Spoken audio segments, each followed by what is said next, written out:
Di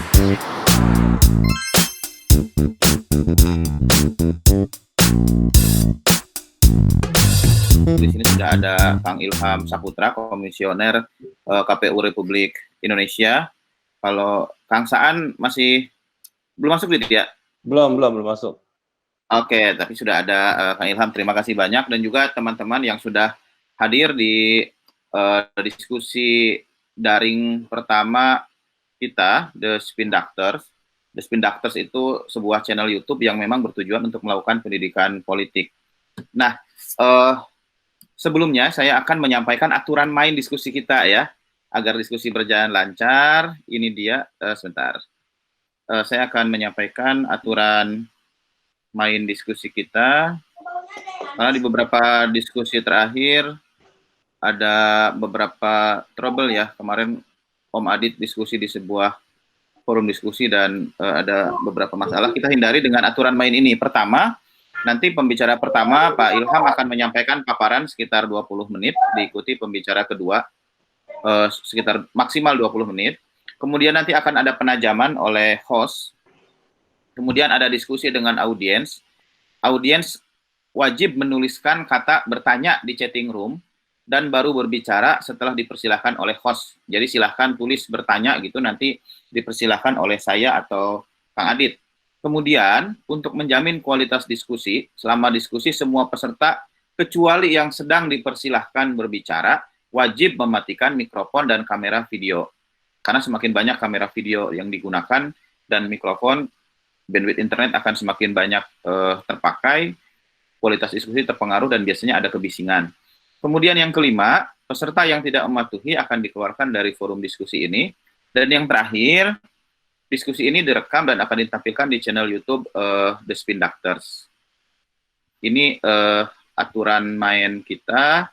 Ini channel YouTube The Spin Doctors, nanti akan ditampilkan di sini sehingga teman-teman yang belum bisa bergabung di dalam forum diskusi live kita hari ini bisa kemudian tetap mengikuti diskusi di waktu yang lain. Baik, itu aturan mainnya. Bapak dan Ibu, kita punya dua pembicara hari ini. Yang pertama adalah Pak Ilham Saputra, anggota KPU Republik Indonesia, dan yang kedua adalah Pak Saan Mustafa, anggota DPR RI dari Partai Nasdem. Diskusi kita akan berbicara tentang pelaksanaan atau nasib pilkada di tengah pandemi corona. Kenapa?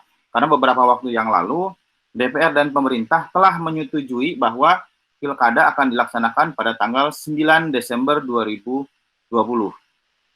Nah, kesepakatan itu tentu menimbulkan banyak pertanyaan di kita. Pertama, misalnya apakah sudah memperhitungkan bahwa pandemi corona akan sudah berlalu begitu, atau sudah selesai.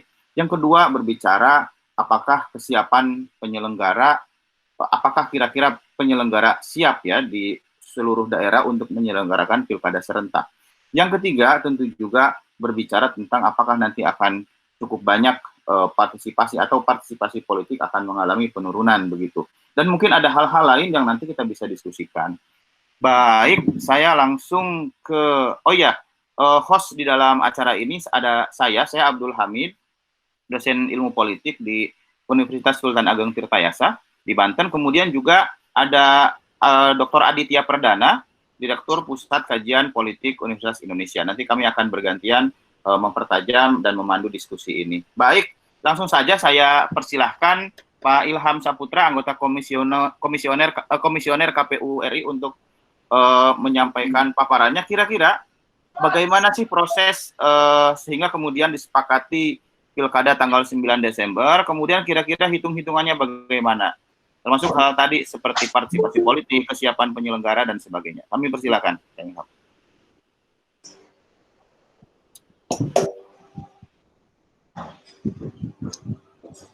Bang Ilham, tolong dibuka itu dulu mikrofonnya.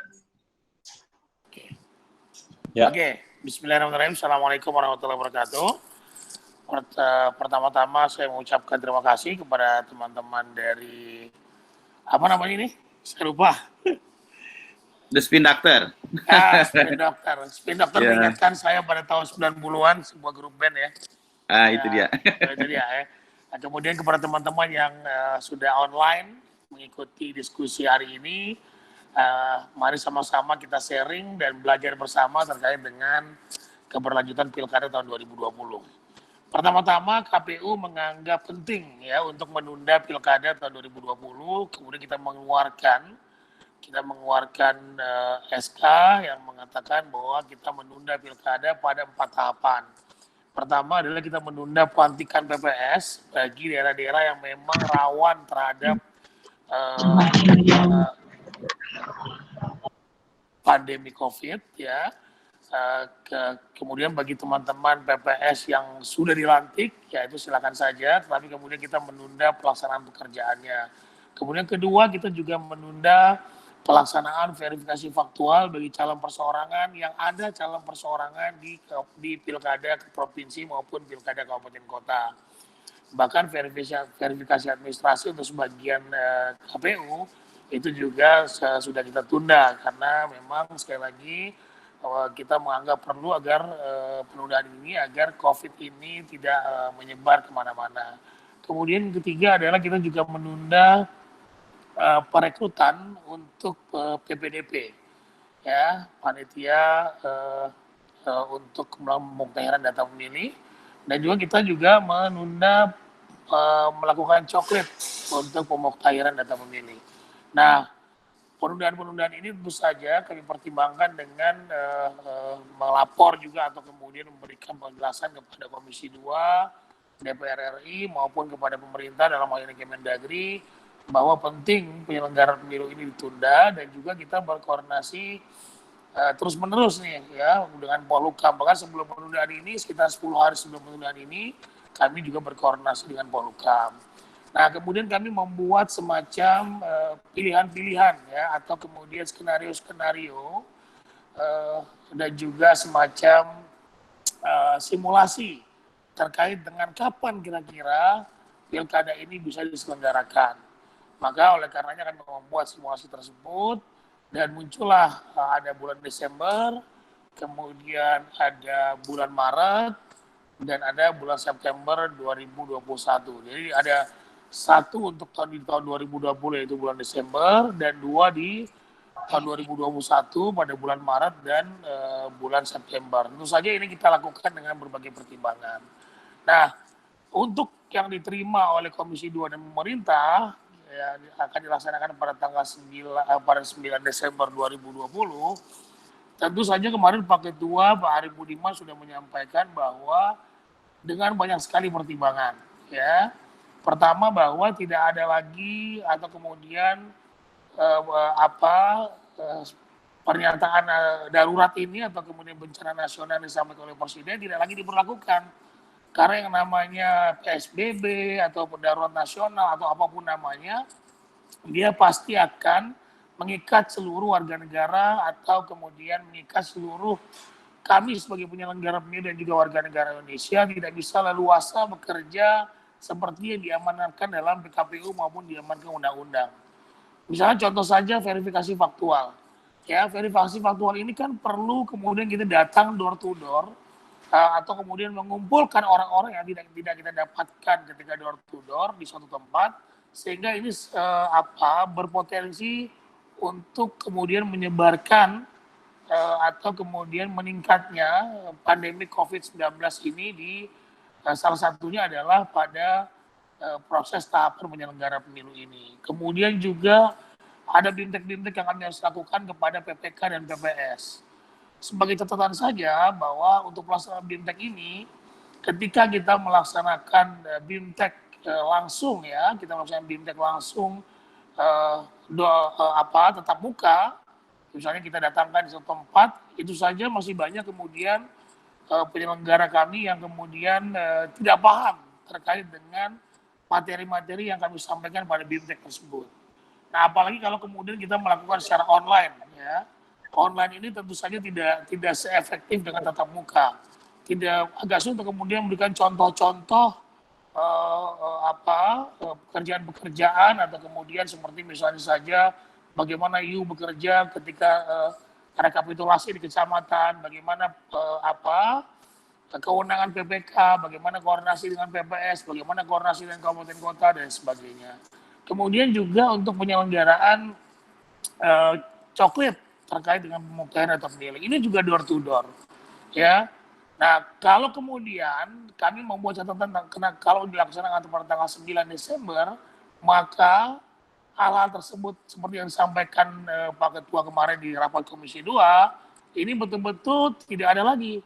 Tidak ada lagi PSBB, tidak ada lagi kemudian darurat nasional atau pernyataan bencana nasional terkait dengan COVID-19 ini. Karena terus terang saja dia akan mengganggu proses tahapan, ya. Nah, ini yang menjadi catatan kami kenapa kemudian kami menerima dengan catatan bahwa bisa dilaksanakan pada tanggal 9 Desember 2020.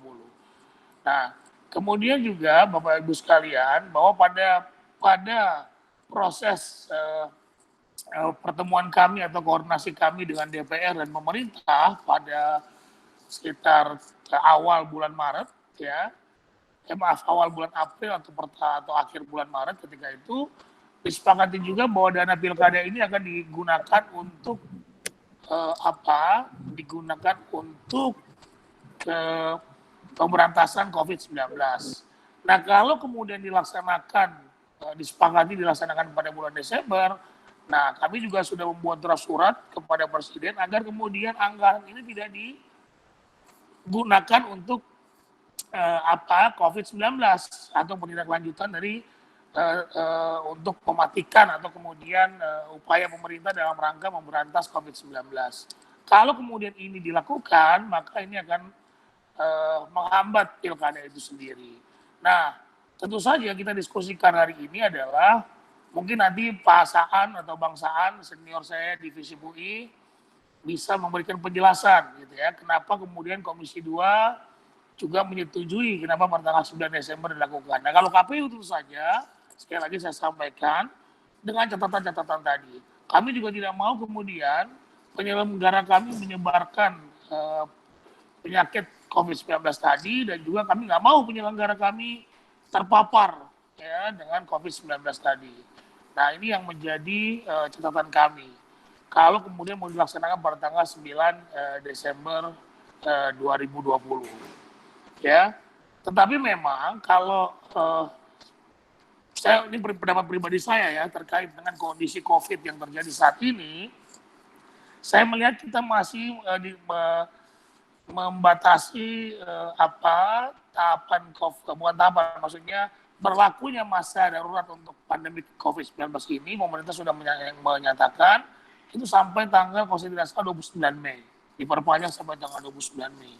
Ya, kalau Juni kemudian kita start lagi gitu ya, tapi kemudian ada jaminan dari pemerintah, tidak ada kemudian PSBB, kemudian ada penurunan terhadap pandemi COVID-19 ini, dan juga bahwa dinyatakan COVID-19 ini sudah tidak menyebar lagi dan sebagainya. Nah, ini menjadi mungkin bisa menjadi landasan kami untuk bekerja untuk melanjutkan tahapan pilkada tahun 2020. Tetapi sekali lagi kalau kita mengacu kepada beberapa negara seperti Korea Selatan dan bahkan Cina sendiri di Wuhan, yang kemarin sudah dinyatakan tidak ada masalah, ternyata ada problem. Ya, sekarang sudah meningkat lagi di Wuhan, bahkan ada 12-an ribu yang sudah mulai terjangkit kembali, dan juga di Korea orang-orang yang sudah sembuh terjangkit kembali dengan COVID-19. Nah, kemudian Presiden juga menyatakan di media beberapa hari lalu bahwa kemungkinan pandemi COVID-19 ini selesai pada bulan atau akhir tahun ini. Nah, ini kan menjadi persoalan buat kita. Jadi sekali lagi bahwa kemudian KPU menyetujui dilaksanakan pada tanggal 9 Desember 2020 dengan catatan-catatan yang sudah kami sampaikan di rapat koordinasi kemarin, RDP kemarin. Dan juga kami berharap bahwa kemudian nanti jika dikeluarkan Perpu, tidak ada tanggal yang kemudian memastikan tanggal berapa untuk penyelenggaraan pemilu. Baiknya biar KPU saja yang kemudian menentukan kapan kira-kira tanggal diselenggarakannya pilkada. Tidak seperti pada undang-undang pilkada, undang-undang 1, undang-undang 8, dan undang-undang 10 tahun 2016, yang kemudian menyaratkan ada 2015 bulan Februari, 2017 kalau saya tidak salah ketika itu bulan April, kemudian 2018 saya nggak lupa ketika itu bulan Desember kalau tidak salah, kemudian 2020 pada bulan September. Nah, ini akan lebih baik jika ini diserahkan kepada KPU, dan Perpu itu membuat opsi bahwa kemudian jika diselenggarakan pada bulan ini anggaran tetap tidak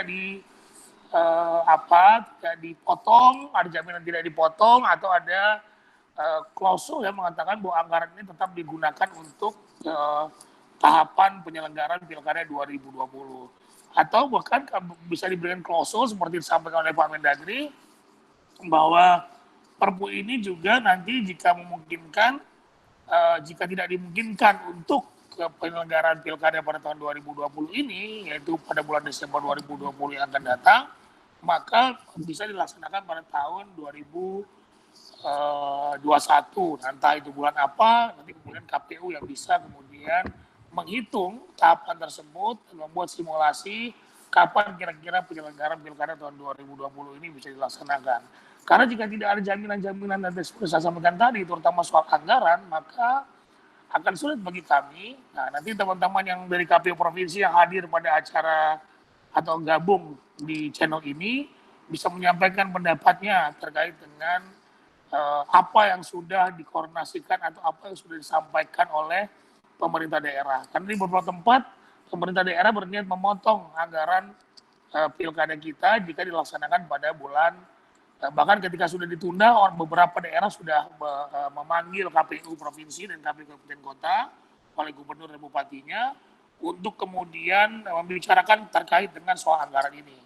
Nah, kami juga sudah menyampaikan kepada teman-teman KPU Provinsi dan KPU Kabupaten Kota untuk tidak melakukan apapun, untuk tidak melaksanakan kesepakatan apapun kepada pemerintah daerah provinsi maupun kabupaten kota sebelum ada aturan tertentu, ada aturan tersendiri yang dikeluarkan oleh Kemendagri, dalam hal ini Dirjen Keuangan Daerah Kemendagri, untuk kemudian mau diapakan nih anggaran pilkada tahun 2020. Dan kalau memang pemerintah komit dan dengan catatan-catatan yang diberikan oleh KPU tadi akan melaksanakan pada tanggal 9 Desember 2020, maka anggaran itu jangan kemudian dipergunakan untuk peruntukan kegiatan atau aktivitas lain.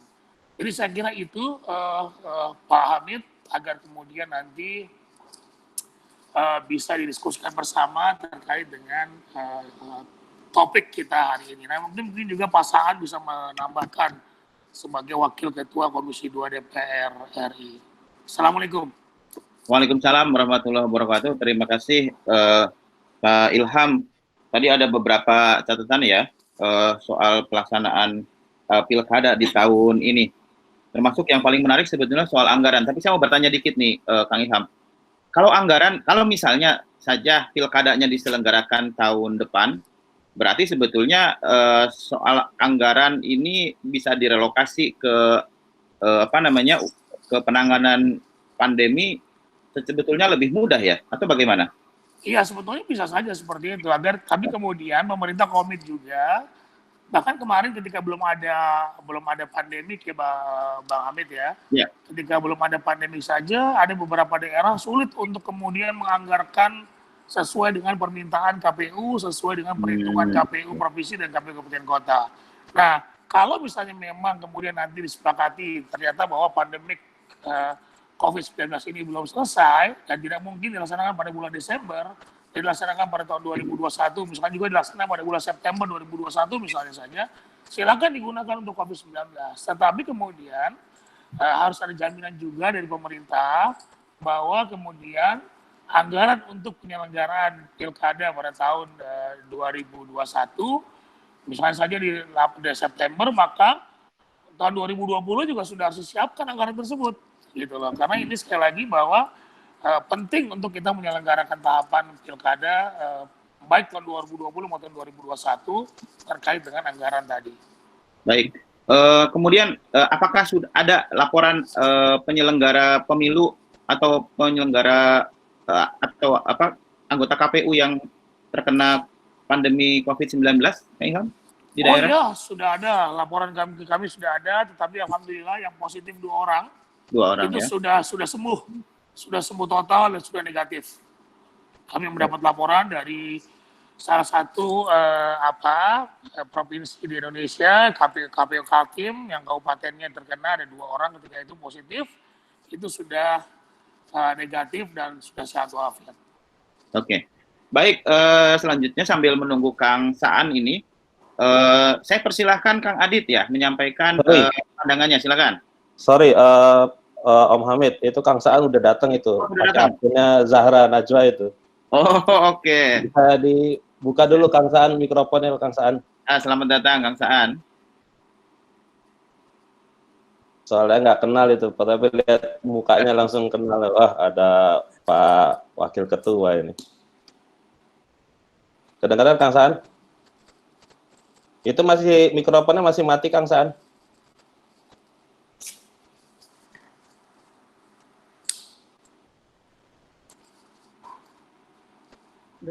Ini juga video. Nah. Lihat. Tanya ada enggak? Kan itu ada. Kang Saan, monitor.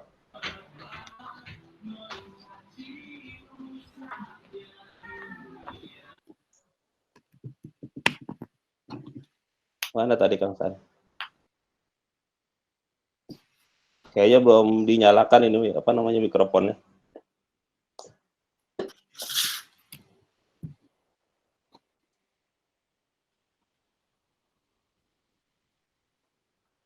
Ya, mungkin begini, bentar, masih ada yang ngomong siapa?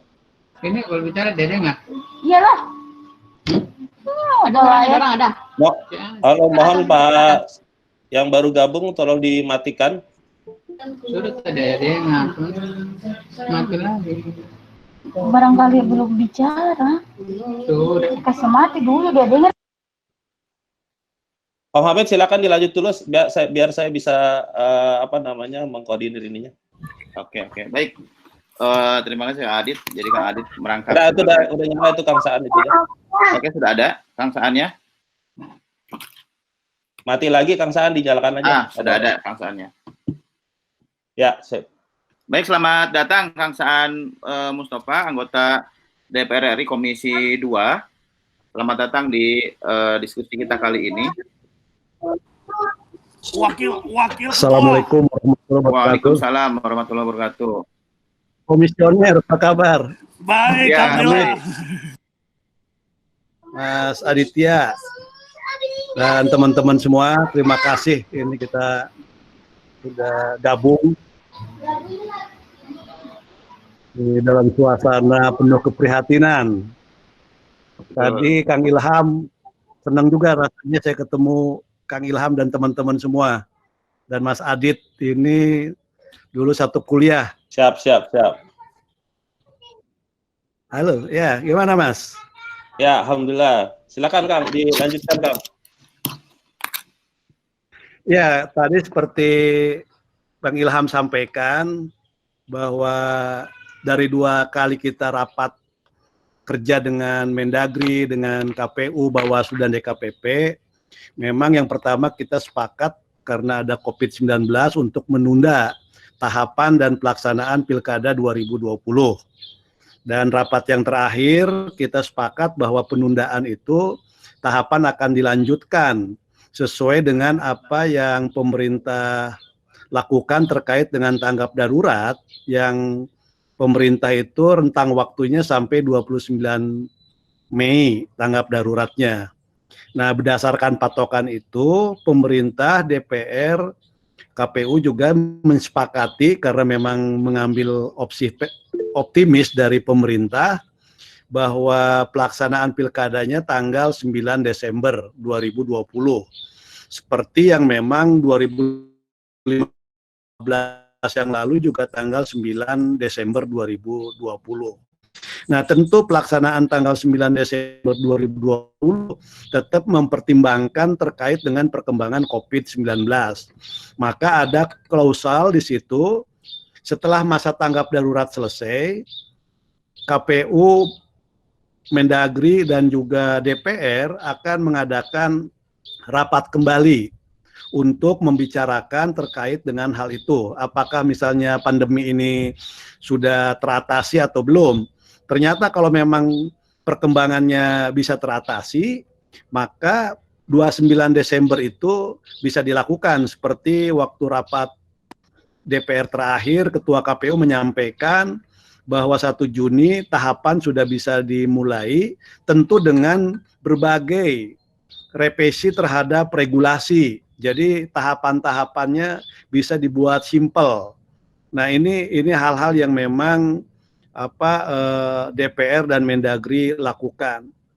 Nah terkait dengan anggaran yang awalnya memang akan direlokasi buat penanganan COVID, Mendagri sudah akan melakukan Pemendagri ya untuk ke daerah-daerah agar anggaran itu jangan diutak-atik dulu. Jadi tetap digunakan untuk Pilkada 2020. Jadi sudah ada komitmen bahwa Pilkada ini anggarannya tidak akan diutak-atik. Terkait daerah-daerah penanganan COVID-nya, tentu daerah juga sedang Mendagri dengan Menteri Keuangan juga sudah melakukan pembicaraan terkait dengan relokasi, terutama terkait dengan dana transfer daerah untuk ada penanganan COVID. Artinya tidak mengganggu dana pilkada, tapi untuk dana transfer daerah itu sedang atur bagaimana di situ ada dana untuk penanganan COVID-nya. Jadi pada intinya Komisi 2 dengan Mendagri waktu itu kita akan mendukung apa yang pemerintah lakukan terkait dengan soal optimisme untuk pilkada tanggal 9 Desember.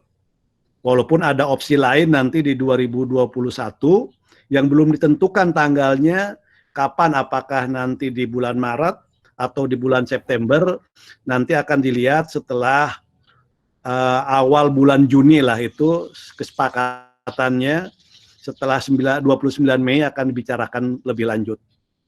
Itu kira-kira sebagai pengantar dulu untuk diskusi kali ini. Baik, terima kasih Bang Saan. Apakah ada opsi untuk dipindahkan ke tahun depan terkait dengan anggaran? Kalau misalnya tahun depan pasti anggaran itu akan menggunakan anggaran 2021 ya. Betul ya. Memang artinya nanti kalau di 2021 anggaran 2020 kan nggak kepake. Pasti itu akan dialihkan ke penanganan COVID-19. Tapi kalau misalnya pilkadanya di 2021 itu menggunakan anggaran baru. Memang ketika Komisi 2 melakukan kunjungan-kunjungan ke daerah-daerah yang ada pilkada, seperti tadi Bung Ilham sampaikan, banyak permintaan dari KPU, dari penyelenggara, tidak semuanya dipenuhi. Karena memang keterbatasan anggaran, jadi sebelum COVID saja, banyak daerah-daerah yang tidak sepenuhnya permohonan dari penyelenggara itu dipenuhi. Tapi ya sebagian besar daerah-daerah yang lainnya semua permohonan dari penyelenggara itu bisa terpenuhi. Dan ini juga menjadi salah satu fokus perhatian dari Komisi 2 karena kita ingin bahwa pilkada ini benar-benar bisa berkualitas, produknya itu bisa melahirkan kepala-kepala daerah yang baik, berintegritas, yang punya kredibilitas tinggi sehingga membawa kemajuan buat daerahnya. Nah, kenapa waktu itu juga dari Komisi 2 ingin 9 Desember kita menghindari September 2021, kita nggak mau juga misalnya dalam suasana pandemi ini PLT itu terlalu lama, sementara kewenangan PLT itu kan sangat terbatas. Sehingga dia tidak bisa mengambil keputusan-keputusan yang luar biasa di tengah pandemi ini. Maka perlu kepala-kepala daerah yang definitif. Itu pertimbangan kenapa tanggal 9 Desember itu kita coba dijadikan opsi pertama. Oke. Berarti final decision-nya akan ada di bulan Mei setelah masa tanggap darurat berakhir ya. Iya, itu akan kita lihat di situ. Itu poin utamanya nanti setelah masa tanggap darurat selesai, kita akan mengadakan pertemuan lanjutan dengan Mendagri dan penyelenggara pemilu dalam ini KPU Bawaslu dan DKPP. Ya, baik. Baik, selanjutnya saya undang Kang Adit untuk melakukan penajaman. Silakan Kang Adit. Iya, makasih Om Hamid. Mungkin ada beberapa hal yang saya mungkin nanti minta tanggapannya Bang Ilham sama Kang Saan ya. Karena saya memperhatikan juga bahwa ternyata keputusan tanggal 9 Desember itu adalah satu apresiasi yang patut perhatikan juga, karena memang ternyata sesudah tanggal 30 Maret kalau nggak salah itu sudah ada diskusi awal, dan kelihatannya keputusan tanggal 9 Desember itu sudah dilakukan. Tapi mungkin begini, pandangan saya adalah saya melihat bahwa berdasarkan data-data yang kita perhatikan, jadi kita ini sekarang di rumah nih memang sangat memperhatikan apa yang terjadi dengan wabah pandemik COVID-19 ya. Nah, itu kan memang mengerikan gitu ya. Bahkan banyak analisa, dan saya sangat yakin gugus tugas sendiri juga analisanya sudah jelas bahwa puncak pandemik itu diperkirakan bukan di bulan Mei. Perkiraan mereka mungkin di bulan Juni atau Juli. Nah, mungkin pertanyaan saya ke arah sana itu, Kang Saan sama Bang Ilham. Apakah memang di dalam rapat DPR kemarin itu ada pertimbangan untuk melihat data yang sangat real atau analisa yang sudah diolah atau yang dipakai oleh gugus tugas untuk mengatakan bahwa di puncak pandemik itu di kurun waktu kapan? Karena begini, mohon maaf Kang Saan sama Bang Ilham, bahwa keputusan politik tanggal 9 Desember ini kan memang sangat penting, dan ya tingkat pentingnya itu kalau menurut saya levelnya sangat tinggi lah. Artinya keputusan ini akan punya dampak yang sangat signifikan bukan hanya ke para penyelenggara, tetapi juga ke seluruh pemilih dan sebagainya gitu loh. Jadi betul bahwa KPU dan juga DPR kalau kita perhatikan itu kan pakai asas jika A kemudian maka B gitu loh. Artinya situasi COVID itu adalah yang utama. Kalau misalkan COVID-nya belum bisa dituntaskan, maka pilkada mungkin akan dipertimbangkan kembali. Nah, saya mau mungkin minta tanggapan Kang Saan sama Bang Ilham, apakah kemudian teman-teman di DPR dan juga di penyelenggara KPU dan Bawaslu mempertimbangkan soal kalau seandainya memang puncak pandemik itu tidak terjadi di bulan Mei, lalu kemudian apakah skenario yang 3 opsi, kalau ya ini kan opsi pertama yang Desember ya, yang opsi kedua itu masih bisa dibicarakan di bulan Maret gitu. Silakan Kang Saan, mungkin saya minta responnya dulu. Ya, kemarin juga ketika kita menanyakan ke Mendagri terkait dengan opsi 1 ya, tanggal 9 Desember, itu opsi optimis, tentu Mendagri juga kita minta untuk menyampaikan terkait dengan soal data-data, bukan hanya analisis, tapi juga terkait dengan roadmap dari gugus tugas, karena Mendagri juga ada salah satu bagian dari gugus tugas untuk menyampaikan kepada kita kira-kira kalau 9 Desember itu pandemi ini tingkat klimaknya kapan gitu loh, puncaknya. Jadi Mendagri waktu itu optimis sekali bahwa pemerintah itu bisa dengan optimisme bahwa pandemi ini di bulan Mei, Juni itu relatif sudah ada dalam fase menurun kan gitu loh, berdasarkan apa yang disampaikan oleh Mendagri. Tapi kan kita tidak bisa memastikan terkait dengan pandemi itu tadi. Maka ada poin kita bisa dilihat tanggal setelah bulan Mei ini. Setelah tanggal 29 Mei ini, poin ini kita buka. Ternyata misalnya ini bukan puncak di bulan Mei, tapi masih pandemi ini terus mengalami eskalasi yang tinggi,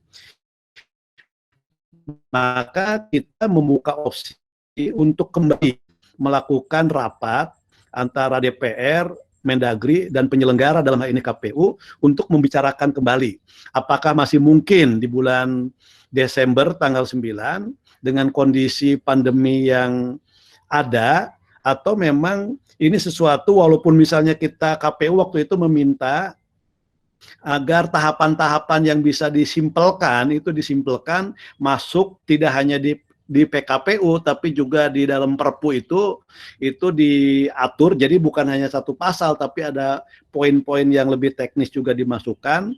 Itu tetap opsi untuk apakah nanti kalau bulan Maret itu kan biasanya terkait dengan soal penganggaran.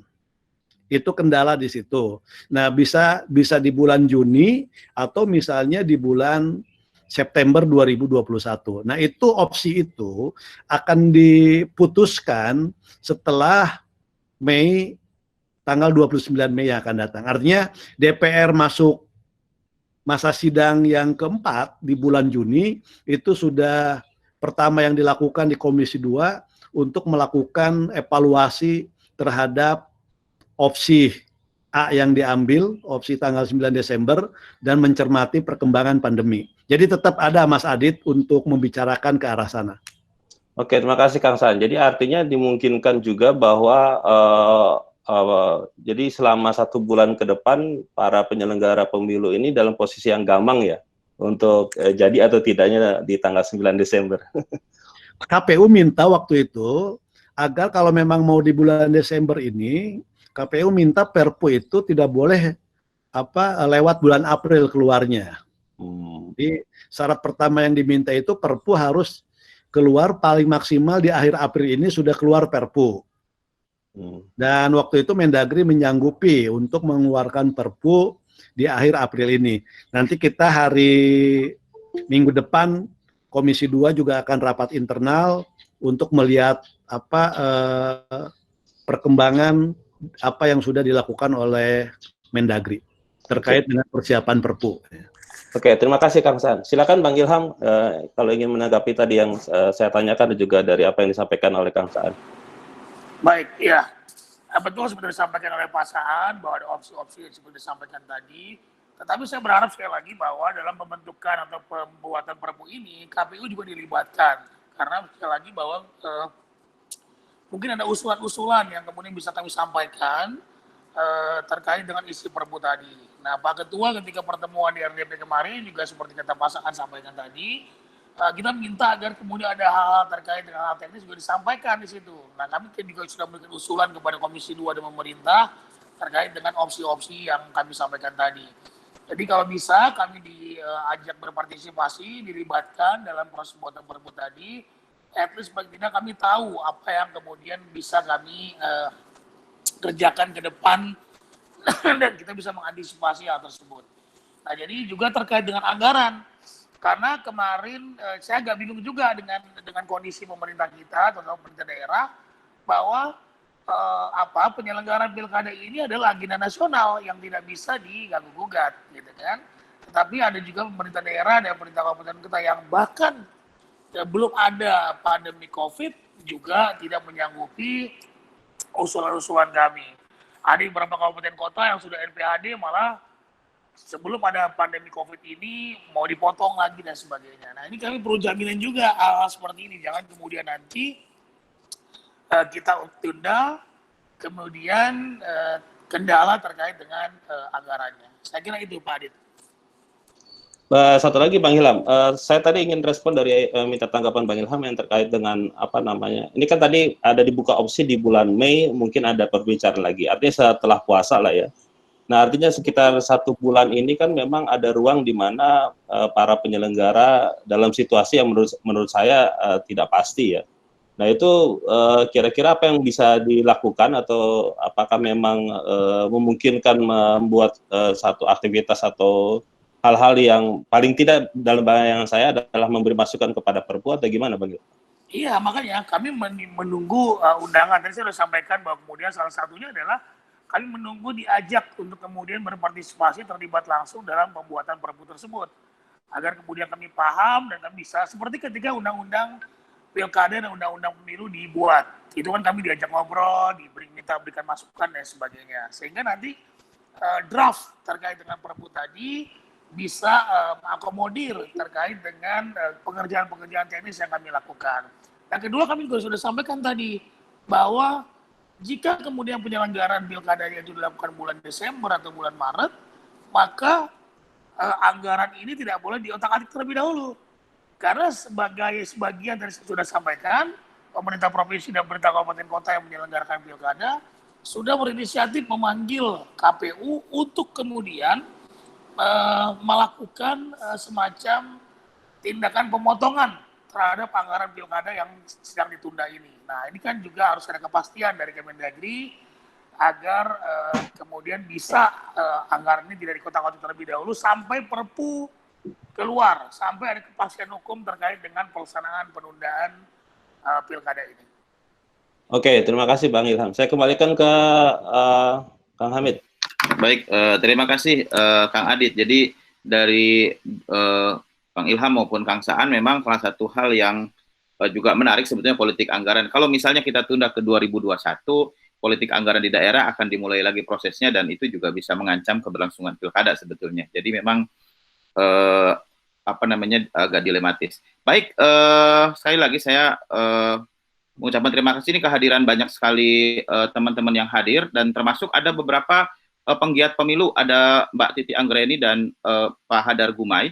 Sebelum sesi tanya jawab, saya mempersilahkan dulu mungkin Mbak Titi atau Pak Hadar ada yang mau disampaikan, bertanya boleh, menyampaikan masukan juga boleh.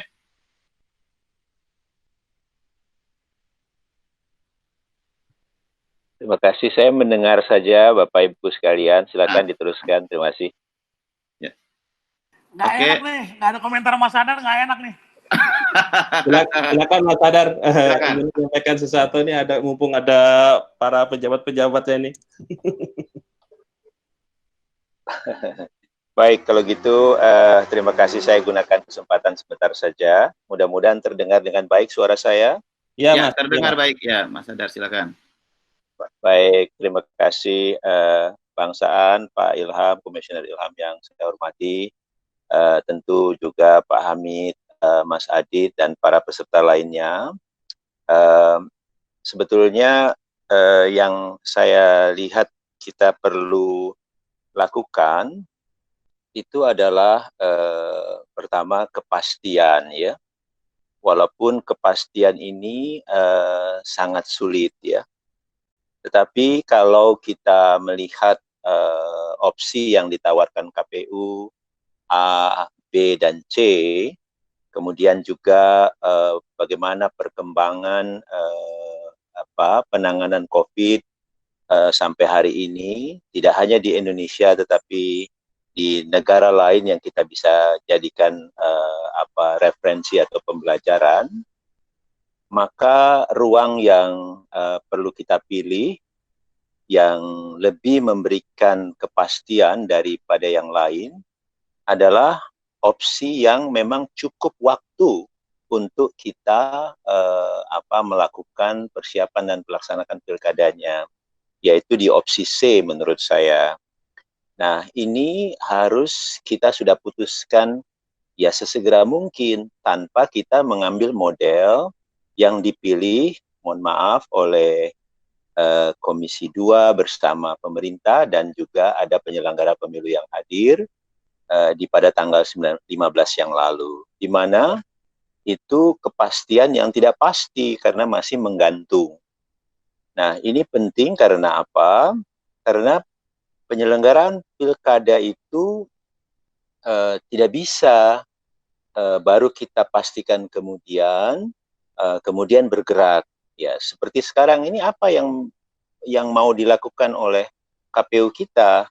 Karena nanti masih ada menunggu perkembangan lagi. Hati-hati kalau kita model seperti ini, nanti akan ada tahapan yang kita teruskan, tapi kemudian kita rubah lagi. Dan apa yang sudah dikerjakan itu, kalau di dalam pemilu pilkada, bisa saja menjadi percuma.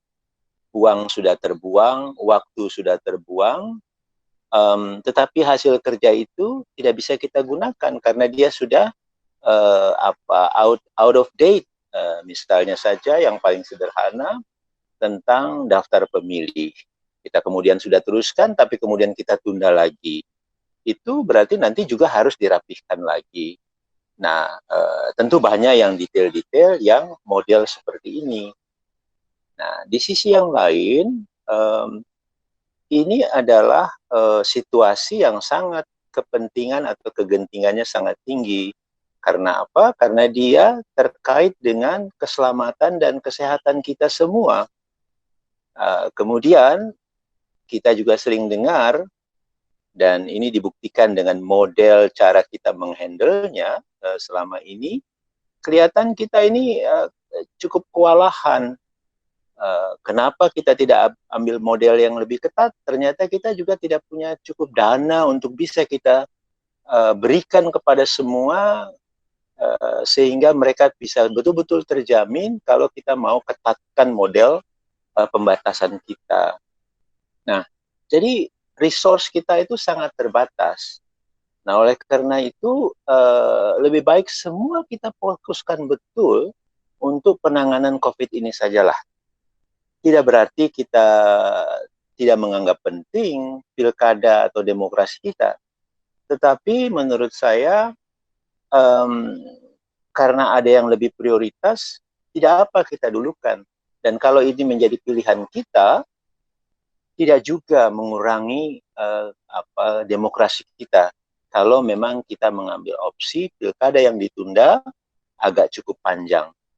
Nah, itu pandangan saya mengenai ini. Jadi, buatlah kepastian itu segera, dan itu adalah untuk waktu yang cukup untuk kita bisa mempersiapkan pilkadanya, dan juga mengatasi hal yang lebih penting, yang lebih prioritas saat ini, yaitu penanganan COVID ini. Saya kira itu pandangan saya, mudah-mudahan ada manfaatnya. Terima kasih. Baik, terima kasih banyak Bang Hadar. Jadi opsi yang diusulkan ambil September 2021 ya, opsi C itu ya. Ini menjadi masukan saya pikir kepada Bang Ilham maupun Bang Saan. Ya, betul. Baik, selanjutnya Mbak Titi ada yang mau disampaikan? Mbak Titi Anggraini. Halo Abah Hamid, Ya, Pak Dr. Hamid dan Dokter. Ya, Ini luar silakan. biasa. Kalau duo dokter sudah gabung, kita melipir semua nih. Assalamualaikum Kang Saan, Pak Ilham. Terima kasih sudah bisa komunikasi langsung. Semoga kita semua sehat. Saya sedikit saja, Mbak Hamid dan Mas Adit, beberapa hal tadi sudah disampaikan oleh Pak Hadar dengan sangat komprehensif.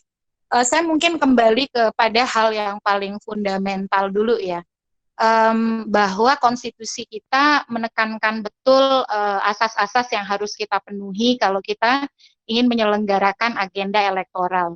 Memang dalam situasi hari ini sulit bagi kita untuk bisa sempurna mungkin begitu, karena tadi misalnya soal waktu saja, maka kalau kita ingin penjadwalan yang betul-betul menurut standar-standar tata kelola pemilu yang baik, sangat sulit kita untuk bisa realisasikan. Tapi saya ingin kembali kepada konstitusi kita soal asas adil. Nah, adil itu lebih banyak diimplementasikan pada kompetisi yang setara, lalu kemudian bagaimana akuntabilitas proses dan lain sebagainya. Tetapi adil pun dalam situasi hari ini harus kita luaskan maknanya, yaitu bagaimana kita bisa adil pada penyelenggara sebagai orang yang akan mengerjakan tahapan, adil pada pemilih kita, adil pada calon peserta kita. Nah, kalau misalnya pilkada itu di set up 9 Desember, itu kan tidak serta-merta 9 Desember ya, menuju ke sana. Kalau dilihat dari rangkaian simulasi tahapan yang dibuat oleh KPU, itu mereka memulai tahapan Juni. Jadi segera setelah selesainya masa tanggap darurat 29 Mei, maka tahapan sudah dimulai. Bulan September itu sudah kampanye tanggal 11. Itu saya lihat dari kalkulasi tahapan yang dibuat oleh KPU. Nah, kalau kemudian tanggal 11 September sudah kampanye, otomatis kan interaksi tahapan mulai dari verifikasi faktual, syarat dukungan, coklit, dan lain sebagainya itu sudah dilakukan sejak Juni, Juli begitu. Sementara tadi sudah disampaikan banyak pendekatan analisis sains kita yang menyebut puncak pandemi itu tidak di Mei gitu ya. Kalaupun di Mei, otomatis kan implikasinya tidak berhenti di sana. Nah, jadi dengan kemudian melakukan tahapan-tahapan pada waktu-waktu yang dimana kerentanan penyebaran wabah itu masih sangat besar, itu kita justru membawa posisi penyelenggara kita dalam situasi bahaya, dan ketidakadilan itu kita berikan pada mereka. Akhirnya mereka sangat mungkin bekerja dalam ketakutan, bekerja dalam kekhawatiran. Akhirnya dampaknya adalah kualitas tahapan menjadi tidak optimal. Karena kenapa? Sangat mungkin ada anomali dan deviasi dalam praktik tata kelola elektoral kita di lapangan. Yang termasuk juga adalah bagaimana partisipasi bukan hanya pada hari H nanti 9 Desember, tapi keterlibatan masyarakat untuk mau ambil bagian dalam proses elektoral. Contoh, saya sendiri di Tangerang Selatan, itu zona merah. Kalau misalnya akan pilkada, otomatis untuk coklit kan petugas akan door to door. Sekarang saja kami untuk masuk komplek dengan PSBB itu sudah dibatasi waktunya. Antara hanya boleh orang keluar masuk komplek itu jam 6 sampai jam 9 pagi dengan aturan harus pakai masker dan lain sebagainya. Nah, ini juga saya kira harus dipikirkan oleh pembuat undang-undang lebih baik karena dalam hal ini kan kerangka hukumnya nanti akan ada Perpu gitu ya, dan Perpu harus disahkan menjadi undang-undang oleh DPR. Lebih baik kita memilih durasi waktu selain yang memberikan kepastian persiapan. Kalau durasinya agak panjang, kita kan bisa lebih memperkirakan, mengkalkulasi dampak, lalu mempersiapkan konsekuensi-konsekuensi dengan waktu dan kesiapan yang lebih cukup begitu. Dan juga yaitu tadi asas adil bisa lebih kita rasakan untuk bekerja tidak di bawah rasa was-was, tidak berada dalam situasi ketakutan. Nah, yang terakhir saya ingin menyoroti sedikit tadi tentang kepemimpinan definitif ya. Kang Saan menyampaikan kenapa pilihannya 9 Desember. Begini Kang, kalau kepemimpinan definitif yang diharapkan, saya kira itu juga akan tidak terrealisasi karena Undang-Undang Pilkada itu mengatur kalau seorang petahana maju kembali di Pilkada, dia harus cuti di luar tanggungan negara selama masa kampanye. Nah, dari jadwal yang dibuat oleh KPU, masa kampanye itu 11 September sudah mulai, sampai dengan 3 hari sebelum hari pemungutan suara. Otomatis notabene mereka juga tidak bisa berbuat apa-apa, karena posisinya juga cuti di luar tanggungan negara gitu. Saya dengar dari Pak Mendagri kan ada 234, di mana yang petahananya akan maju kembali. Jadi juga kontradiktif dengan upaya mendapatkan kepemimpinan yang bisa membuat keputusan strategis. Toh di antara 11 September sampai Desember juga kepala daerahnya akan dijabat oleh pelaksana tugas. Nah, saya kira begitu, Mbah sama Mas Adit. Terima kasih atas kesempatannya untuk bicara sama Kang Saan dan Pak Ilham. Baik, terima kasih Mbak Titi. Tadi menarik sekali ya aspek keadilan untuk masyarakat, untuk penyelenggara, untuk semua pihak begitu ya. Jadi bagaimana kita bisa menyelamatkan aspek kemanusiaan tapi juga menyelamatkan masyarakat. Ada 2 pertanyaan dulu nih sebelum nanti ditanggapi oleh para pembicara ya dari Medan. Ada Pak Nazir dan kemudian nanti silakan dilanjutkan oleh Mbak Deti. Saya silakan Pak Nazir ya. Ya, terima kasih, Pak Hamid. Ya, silakan. Ya, seperti yang saya sampaikan. Assalamualaikum warahmatullahi wabarakatuh. Silakan, Bang Nazir. Jadi, pertanyaan saya sebenarnya simpel. Saya agak berbeda dulu. Kali ini di diskusi ini saya berani berbeda dengan Bang Hadar dan kandidat Dr. Titi Anggreni lah dulu. Katakanlah kita ini optimis dengan apa yang disampaikan kesepakatan antara kita nggak mau dokter lah ya. Nanti Bang menyusul. Jadi katakanlah optimisme itu seperti harapan kita semua, pandemi di Juni ini sudah berakhir, Perpu juga sudah terbit. Saya hanya mencoba meneruskan apa yang disampaikan oleh Bang Ilham tadi. Sebelum pandemi saja itu sudah banyak masalah dengan soal anggaran. Kalau saya amati di 23 kabupaten kota di Sumut, separuhnya itu melanggar tahapan, Bang Ilham. Kalau kita mau konsisten tahapan, penandatanganannya melanggar tahapan. Nah, ini pertanyaan ini saya sampaikan ke Kang Saan di Komisi 2. Memang perlu ini, perlu ada jaminan bahwa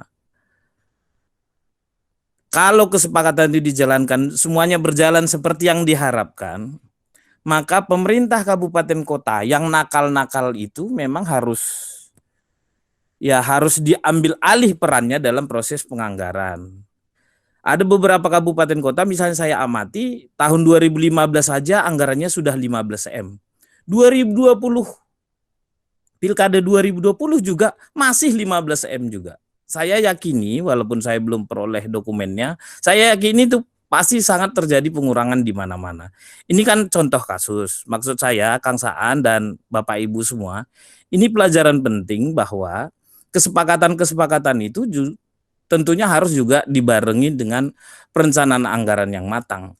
Maka kalau dalam perspektif anggaran nggak bisa, saya sekali lagi bukan perspektif COVID-19-nya, tapi perspektif anggarannya ternyata bermasalah di Desember 2020, ya menurut saya harusnya tidak usah dipaksakan.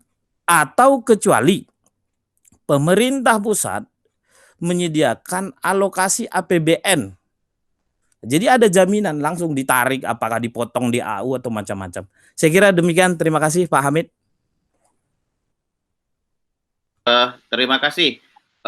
Jadi poinnya di anggaran ya, bagaimana menyelamatkan pilkada juga dengan memastikan bahwa anggaran tersedia, termasuk apakah mungkin ada opsi dari APBN. Selanjutnya saya persilahkan Mbak Deti.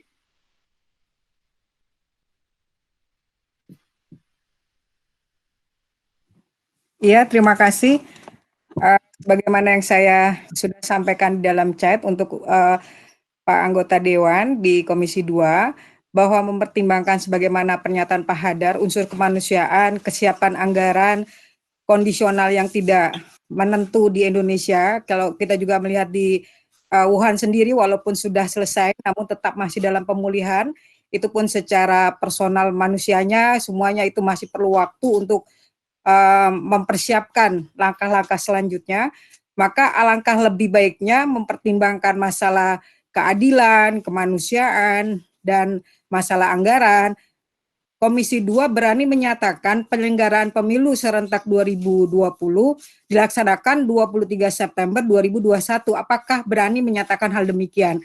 Dan juga dipertimbangkan pelaksanaan untuk pilkada serentak tahun 2022, karena itu juga kan akan berimpas pada pilkada serentak selanjutnya. Jika memang menjadi pertimbangan untuk disegerakan dengan pemilu 2020, itu kan menjadi satu hal baru, sehingga di tahun 2021 dimulai lagi tahapan awal dalam persiapan penyelenggaraan yang lebih baik. Itu menurut saya, apakah bisa anggota DPR khususnya Komisi 2 menyatakan demikian pelaksanaan pemilu serentak 2020 dan 2022 pada 2021. Bagaimana Pak demikian? Terima kasih. Baik, terima kasih.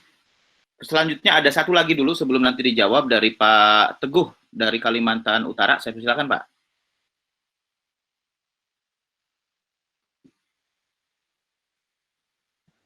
Terima kasih. Assalamualaikum warahmatullahi wabarakatuh. Waalaikumsalam warahmatullahi wabarakatuh. Ya, kami sebagai penyelenggara di provinsi dan kabupaten kota tentunya melihat dari beberapa diskusi terakhir, cenderung saya melihat para suhu kepemilihan kita mengarahkan atau menyarankan bahwa opsi pemenundaan pemilihan ke tahun 2021. Dan cenderung seperti Mbak Titik kemarin sampaikan bahwa ada kesan pertimbangan pilihan ke Desember 2020 tidak melalui pertimbangan sains yang memadai. Nah, saya sih berharap tidak demikian adanya. Artinya harapan kita seperti Bang Saan tadi sampaikan bahwa akan ada pertemuan lagi untuk membahas yang sifatnya final. Kami berharap pada pertemuan yang akan datang pengambilan keputusan penundaan yang final itu yang tentunya dituangkan dalam Perpu sudah melalui pertimbangan yang sangat matang dengan berbagai basis sains yang memadai. Saya kira itu. Terima kasih. Baik, terima kasih Pak Teguh ya. Baiklah, sudah ada banyak sekali komentar kemudian juga pertanyaan untuk para pembicara. Saya persilahkan dulu Bang Ilham untuk memberikan jawaban, silakan. Pertanyaannya ini banyak kebangsaan ya, sebagai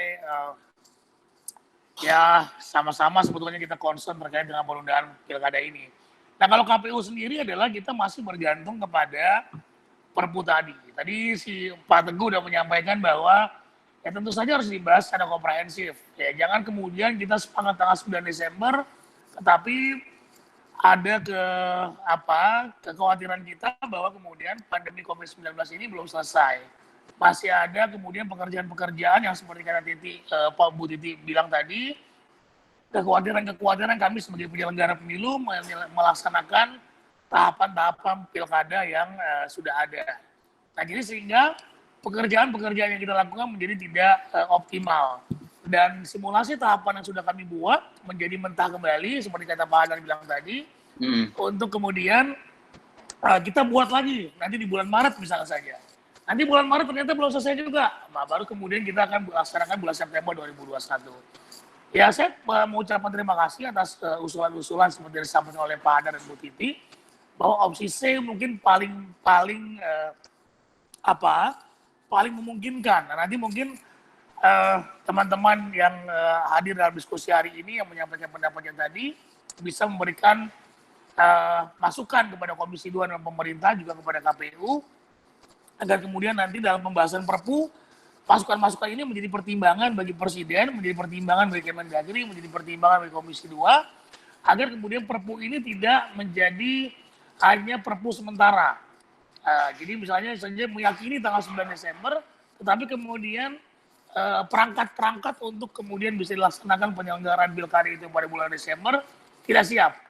Ya, termasuk tadi kata Nazir adalah soal anggaran, kemudian soal kepastian terkait dengan kapan selesainya pandemi COVID-19 yang terjadi di Indonesia ini. Jadi betul kata Titi tadi bahwa kemudian proses demokrasi elektoral kita jangan sampai kemudian mengorbankan banyak orang, mengorbankan banyak sumber daya yang sebetulnya bisa kita lakukan tindakan-tindakan preventif agar itu tidak terjadi. Jadi saya kira itu saya mengapresiasi masukan-masukan yang diberikan kepada kami tadi, dan tentu saja sekali lagi karena ini terkait dengan Perpu, KPU masih menunggu Perpu untuk tindak lanjut dari penyelenggaraan tahapan Pilkada 2020 atau mungkin nanti akan diselenggarakan pada tahun 2021. Demikian Pak Hamid. Baik, terima kasih Kang Ilham. Jadi kita sama-sama menunggu kepastian ini ya, dan di bulan Mei semoga sudah ada hal yang lebih mengikat daripada sekedar kesepakatan ya. Perpu ya. Baik. Selanjutnya saya persilahkan Kang Saan untuk merespon banyak sekali nih masukan dan pertanyaan, silakan. Ya, makasih ya Mbak Titi, Mas Hadar, dan teman-teman semua atas masukannya. Dan ini tentu sangat penting buat kami nanti menjadi bahan pertimbangan dan juga bahan rapat dengan. Saya ingin sampaikan bahwa itu memang sudah menjadi kesepakatan ketika kita diskusi secara rapat secara informal dengan konsultasi dengan Mendagri, bahwa terkait dengan Perpu itu KPU dan juga Komisi 2 akan dilibatkan dalam menyusun Perpu tersebut, sehingga hal-hal yang terkait dengan soal-soal teknis pelaksanaan menjadi penting untuk melibatkan KPU dalam menyusun materi Perpu yang akan nanti dikeluarkan. Jadi kita akan pastikan bahwa KPU terlibat dalam Perpu. Nah, yang kedua, kita di Komisi 2 juga memang sangat mempertimbangkan faktor keselamatan, karena itu menjadi concern kita, karena kita juga banyak pengalaman di pemilu 2019 yang lalu, banyak jatuh korban, Dan kita tidak mau misalnya pemilu-pemilu yang akan datang itu memakan banyak korban. Istilah Mbak Titi itu soal keadilan. Jadi keadilan yang bersifat kemanusiaan itu menjadi sangat penting. Dan tentu kita juga menghindari bekerja di bawah suasana ketakutan, di bawah suasana tidak nyaman itu pasti juga akan mengganggu, dan hal-hal seperti itu tentu akan menjadi pertimbangan kita semua. Nah, terkait dengan soal opsi-opsi yang lain, memang tahapan itu akan dimulai, hari ini kan kita menunda semua tahapan, kesepakatan kita. Dan tahapan itu akan dimulai lagi ketika masa tanggap darurat ini selesai. Nah, maka kita akan ada evaluasi dan akan ada rapat kembali itu di bulan Juni. Jadi di bulan Juni pasca tanggap darurat selesai kita akan melakukan pertemuan, dan disitulah tingkat kepastian itu akan lebih jelas apakah misalnya 9 Desember tetap berjalan atau misalnya kita mengambil opsi yang paling akhir, yaitu di bulan September 2021. Itu akan kita coba putuskan itu di bulan Juni lah, ketika DPR sudah masuk kembali di masa sidangnya dan masa tanggap darurat sudah selesai.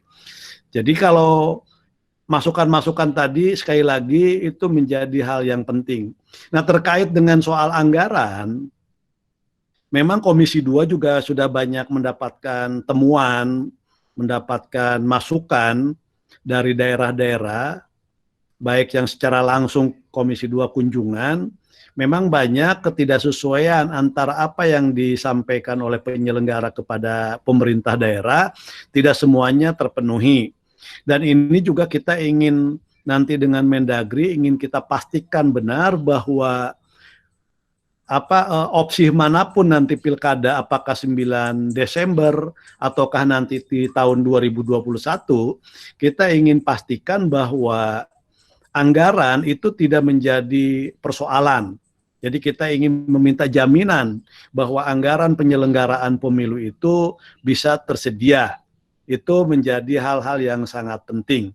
Jadi catatan-catatan tadi dari Mas Hadar, Mbak Titi, Mas Nijar, juga Mbak Deti, semua kawan-kawan tadi yang sampaikan, sekali lagi akan menjadi bahan bagi Komisi 2 nanti untuk rapat kerja berikutnya. Itu kira-kira yang ingin saya sampaikan. Baik, terima kasih Bang Saan. Ini ada 2 lagi nih dari Banjar, dan kemudian ada 3 ya. Saya persilahkan dari Bu Lea Lani, kemudian diikuti Bu Reni ya. Silakan. Ya, terima kasih Pak Hamid. Assalamualaikum. Ya, silakan. Semuanya, teman-teman komandan, Pak Saan. Mungkin ini sekedar masukan atau informasi saja Pak, bahwa memang terkait opsi penundaan pilkada tanggal 9 Desember ini menjadi bahan pertimbangan juga yang sangat penting. Mungkin juga tadi sudah diberi masukan oleh Bu Titi secara komprehensif dengan Pak Komandan kita. Ini terkait soal anggaran Pak, mungkin ini informasi tambahan bahwa di daerah-daerah ini karena memang proses anggaran pilkada NPHD juga memang banyak terkendala soal teknis, dan juga nanti sampai pada hari ini kami bahkan di beberapa daerah sudah ada surat untuk membahas untuk membahas tentang penarikan anggaran ini. Maka kami juga memberikan instruksi kepada kabupaten kota, karena terus di Sulut ini ada 7 kabupaten kota yang akan melaksanakan pilkada, dan Sulawesi Utara juga, jadi ada 8 dengan provinsinya. Ada beberapa surat dari kabupaten kota yang sudah memberikan kepada kami kabupaten kota untuk melakukan penarikan pilkada, namun kami juga sudah memberikan informasi kepada pemerintah setempat untuk tidak dulu membahas soal anggaran sebelum kami mendapat keputusan yang resmi dari secara pusat. Mungkin itu tambahan kepada Pak Saan, agar ada surat resmi dari Kemendagri mengenai anggaran pilkada ini yang sementara kami bukukan. Mungkin itu aja masukan dari kami. Terima kasih. Wassalamualaikum warahmatullahi wabarakatuh. Waalaikumsalam warahmatullahi wabarakatuh. Terima kasih Bu Lani. Selanjutnya Bu Reni, silakan.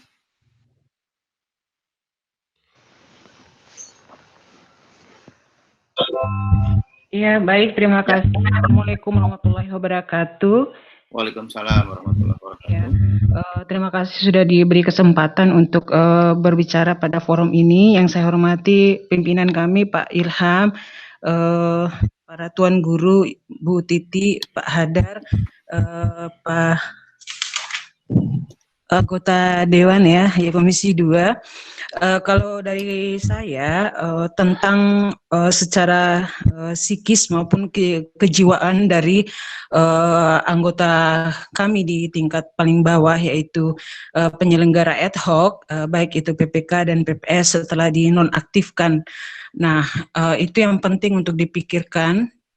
Karena itu kami punya saran maupun solusi bagaimana setelah pandemi COVID-19 ini berlalu, maka kiranya untuk adanya suatu motivasi atau motivator ya, adanya motivator untuk memberi support motivasi kepada mereka, karena untuk merekrut tingkat penyelenggara tingkat PPK maupun PPS itu tingkatnya sangat rendah peminatnya, sehingga itu penting rasanya baik itu PPK, PPS maupun di KPU sendiri, penyelenggara di tingkat KPU juga membutuhkan motivator, semacam motivator atau motivasi untuk lebih bersemangat, dan rasa takut dan rasa kekhawatiran itu bisa dihilangkan. Demikian kira dari saya. Terima kasih. Baik, terima kasih Bu Reni. Dan terakhir ini tanggapan atau pertanyaan dari Pak Edi dari Kalimantan Selatan. Silakan. Baik, terima kasih Pak Moderator. Assalamualaikum warahmatullahi wabarakatuh. Yang saya hormati narasumber Pak Saan Mustafa, pimpinan kami Saputra.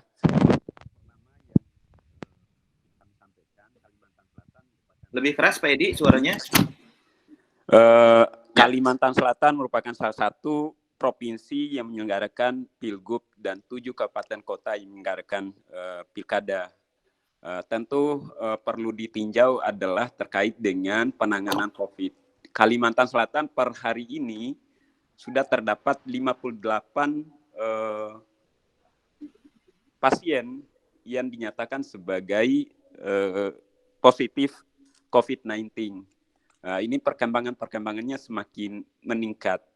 Nah, pada sisi tersebut, saya sependapat apa yang disampaikan oleh Mbak Titi tadi, aspek kemanusiaan itu sangat penting untuk menjadi pertimbangan pembentuk undang-undang, baik DPR maupun pemerintah. Penentuan tanggal pemungutan suara tentu harus memperhatikan terkait dengan perkembangan dan penanganan COVID ini. Demokrasi itu sulit hadir di tengah masyarakat dalam keadaan ketakutan. Bagaimana kita bisa melibatkan banyak pihak sehingga menghadirkan penyelenggaraan pemilihan yang akuntabel, yang partisipatif, sedangkan kondisi masyarakatnya dalam keadaan ketakutan. Pilihan 9 Desember itu adalah pilihan yang sangat tidak pasti. Apa yang disampaikan oleh narasumber lain tadi, pilihan yang membuat kita gamang. Bagaimana kita selanjutnya sebagai pelaksana menunggu Perpu itu terbit, kemudian peraturan-peraturan lain juga perlu dilakukan perubahan-perubahan, seperti peraturan terkait tahapan penyelenggaraan yang diterbitkan oleh KPU. Juga pada aspek anggaran, Kementerian Dalam Negeri juga harus membuat perubahan terhadap peraturan yang menyangkut anggaran pilkada, sehingga mengontrol pemerintah daerah terkait dengan ketersediaan anggaran. Nah, aspek partisipasi ini penting menjadi perhatian nanti oleh pembuat Perpu, pemerintah atau DPR yang mengusulkan pada pemerintah, sehingga pilihan terhadap hari H pemungutan suara juga harus memperhatikan aspek kesiapan KPU. Itu mungkin menjadi pandangan kami di Kalimantan Selatan yang penting untuk menjadi perhatian pembuat undang-undang. Terima kasih, Moderator. Baik, terima kasih Pak Edi. Tadinya sudah mau saya close, tapi ada Pak Sahran. Ini paling terakhir deh, Pak Sahran, silakan.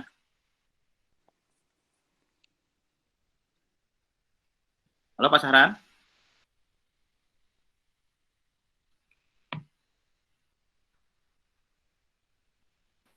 Halo. Ya, silakan Pak, langsung Pak. Ya, singkat.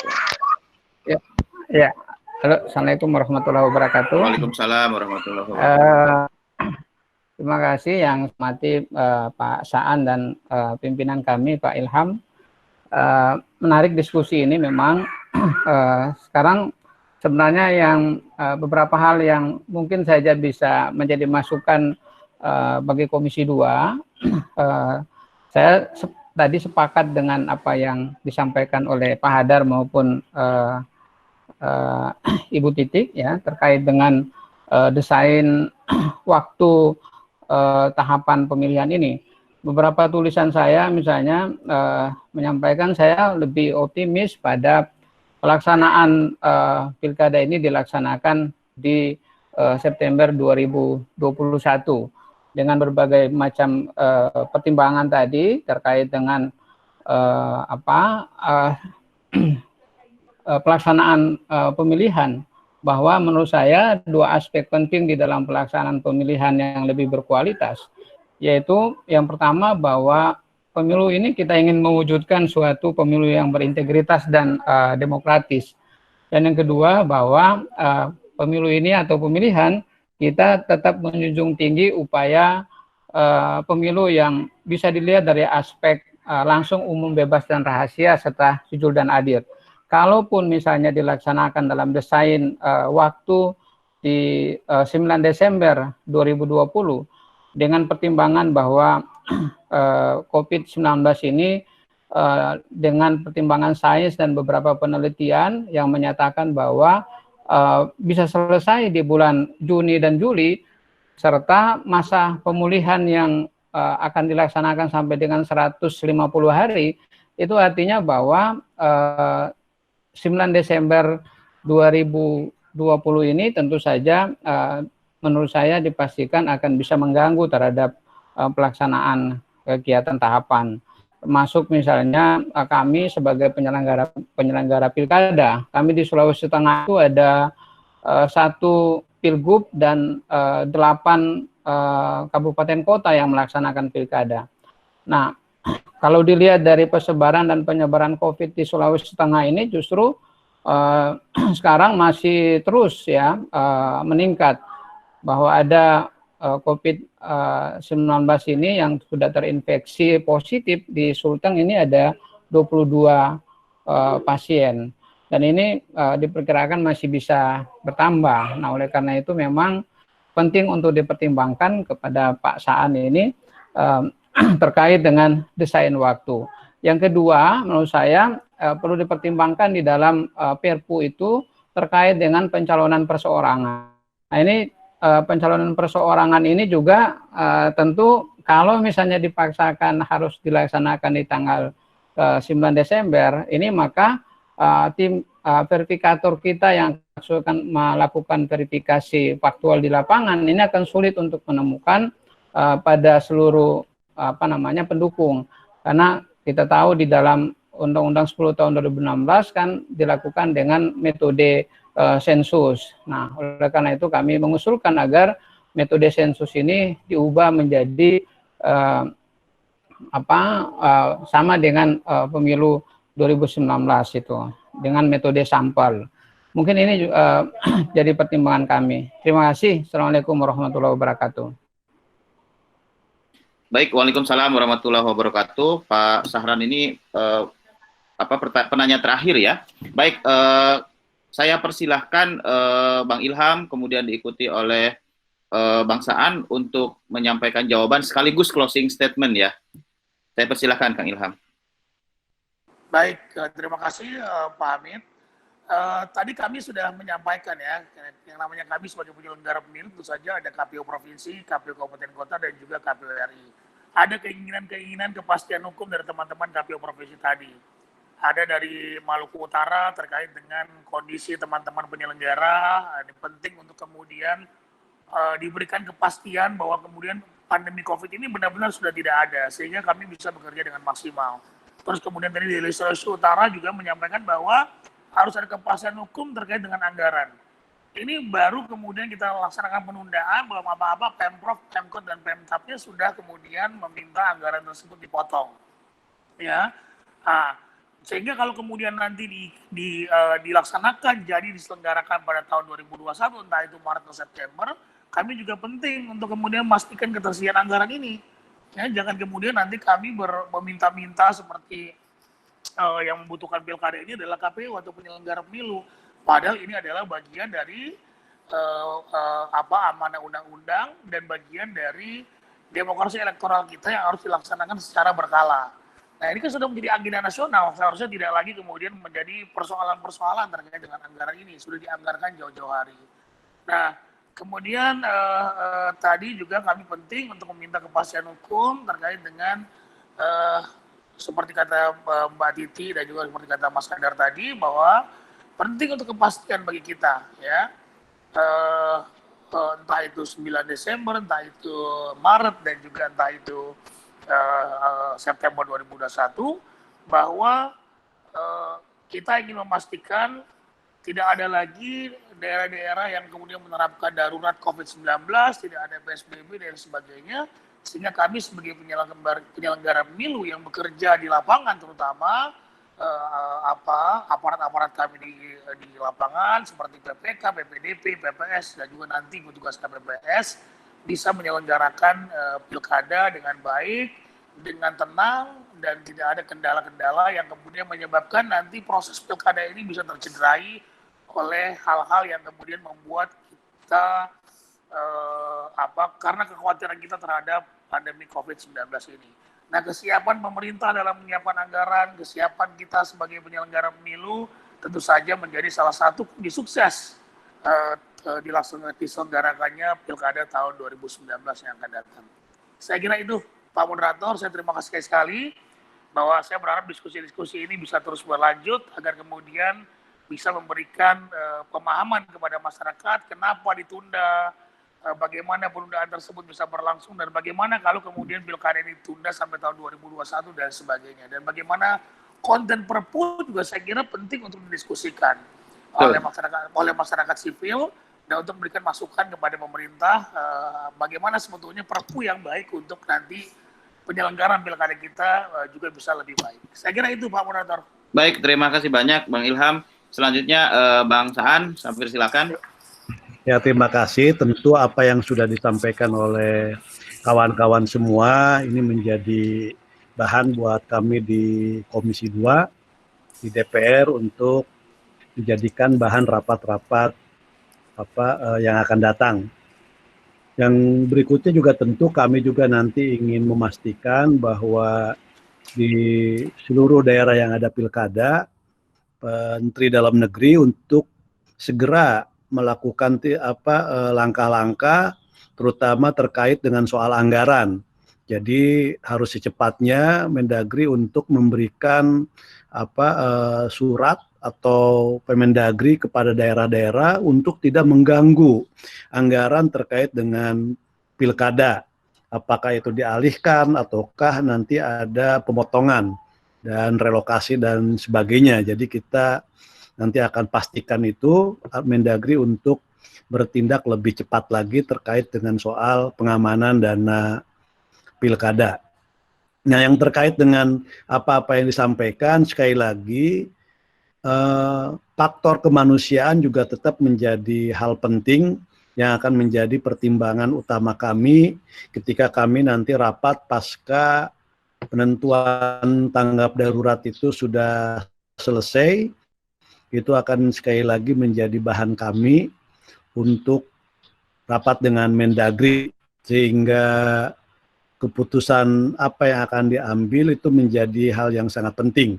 Jadi pasca tanggap darurat itu sudah tidak ada lagi keputusan yang sifatnya masih menggantung, tapi sudah ada hal yang pasti.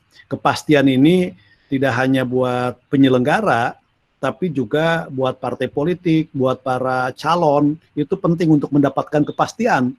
Semakin mereka tidak pasti, calon-calon ini juga ada dalam suasana yang tidak menentu juga. Jadi semua hal tentu akan kami pertimbangkan. Masyarakat dalam hal ini pemilih juga hal-hal yang tetap semua menjadi pertimbangan kami. Nah, nanti terkait dengan soal Perpu, sekali lagi KPU juga peranannya akan dilibatkan dalam soal penentuan. Sekali lagi kami ucapkan terima kasih ke rekan-rekan semua, terutama ini penyelenggara Mas Adit dan juga Mas Hamid. Terima kasih sudah mengundang saya untuk ikut serta dalam diskusi ini.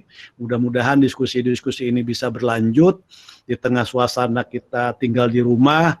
Penting juga untuk mengisi ini semua dengan hal-hal yang sifatnya positif dan sekaligus juga membangun kesadaran-kesadaran baru di kita semua, sekaligus juga kita memberikan informasi dan edukasi buat masyarakat, terutama di daerah-daerah yang akan menyelenggarakan pilkada yang sekarang sudah kita tunda. Jadi sekali lagi terima kasih, mohon maaf apabila ada hal yang kurang berkenan. Assalamualaikum warahmatullahi wabarakatuh.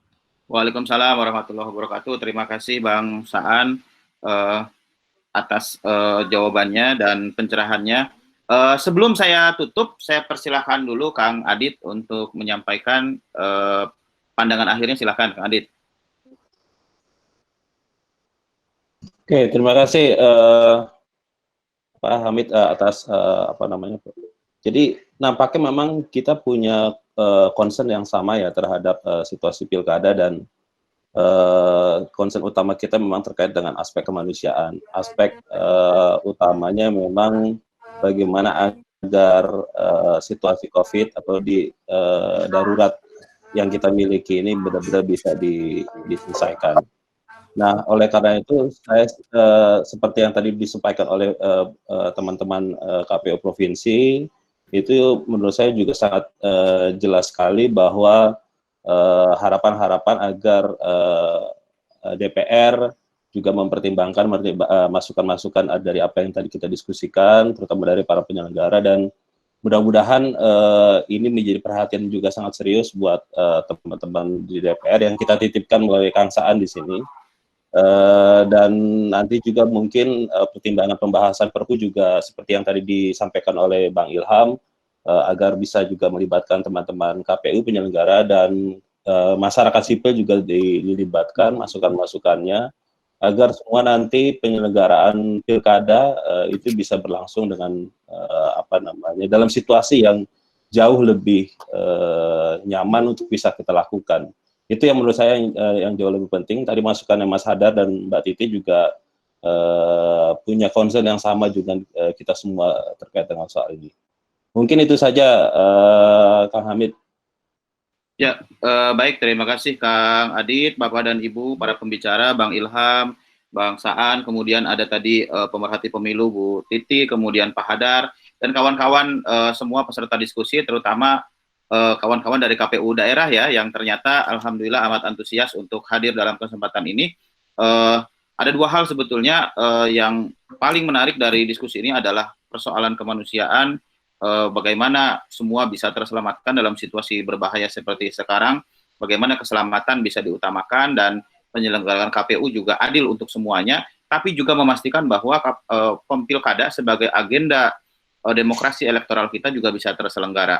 Bapak dan Ibu, tentu tidak semua orang bisa mengikuti diskusi langsung kita, karena itu nanti silahkan diskusi ini akan kami rekam dan nanti akan kami tampilkan di channel YouTube kami di The Spin Doctors. Di situ juga ada beberapa diskusi terdahulu yang kami laksanakan. Minggu depan juga ada diskusi lagi bersama kami The Spin Doctor tentang penanganan pandemi COVID-19 di Korea, dan juga terkait dengan penyelenggaraan pemilu di Korea di tengah pandemi Corona. Ada peneliti dari Seoul National University yang akan hadir di hari Rabu jam 3 ya, Kang Adit ya?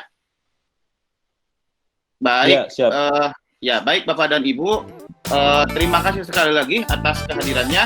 Saya tutup dengan Assalamualaikum warahmatullahi wabarakatuh. Waalaikumsalam warahmatullahi wabarakatuh. Waalaikumsalam warahmatullahi wabarakatuh. Waalaikumsalam warahmatullahi wabarakatuh.